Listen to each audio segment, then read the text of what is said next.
Hello and welcome back. I'm Edwards. Super Bowl 60, Levi's Stadium. The Seattle Seahawks versus the New England Patriots. It is supposed to be the biggest night in sports, a night of unity, competition, and spectacle. But before the kickoff, before the coin toss, and even before the first commercial aired, a familiar storm was brewing online. Once again, the NFL finds itself at the center of a heated culture war. And the spark?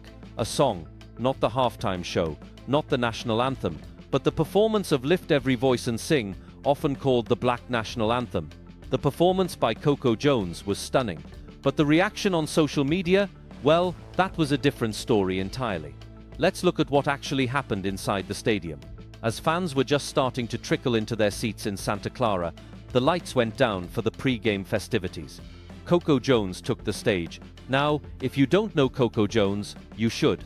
She is a powerhouse. You might know her from Bel Air or her time on The Voice. She just released her debut studio album, Why Not More, back in April. She delivered a rendition of Lift Every Voice and Sing that was, frankly, technically flawless. Inside the stadium, the applause was polite, it was respectful. The NFL positioned her right before a special tribute by Green Day honoring past MVPs.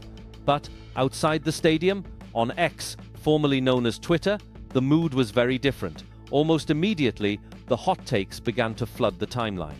Critics of the NFL are calling this divisive. The argument, one we have heard every year since 2020, is simple in their eyes. They say there should be only one national anthem, the Star-Spangled Banner. To these fans, playing a specific black national anthem feels like a separation rather than an inclusion. They argue it politicizes a game that is supposed to be an escape from politics. And this year, with Super Bowl 60 being such a massive milestone, that backlash felt louder than ever. The comments section turned into a battleground before the game even started. But to understand the anger, we have to understand the history. Why is the NFL doing this? It started in the 2020 season. Following the tragic death of George Floyd in Minneapolis, and the wave of protests against racial injustice that swept across the United States, the NFL made a choice. They decided to incorporate Lift Every Voice and Sing into their major events. It was a signal, a gesture of solidarity with black players and fans. But 5 years later, what was meant to be a gesture of unity has become a scheduled moment of controversy. It is also worth noting, this song isn't new. It wasn't written for the NFL. Lift Every Voice and Sing has deep roots. The NAACP began promoting it as the Black National Anthem all the way back in 1917. For over a century, it has been a hymn of hope and resilience for the African American community.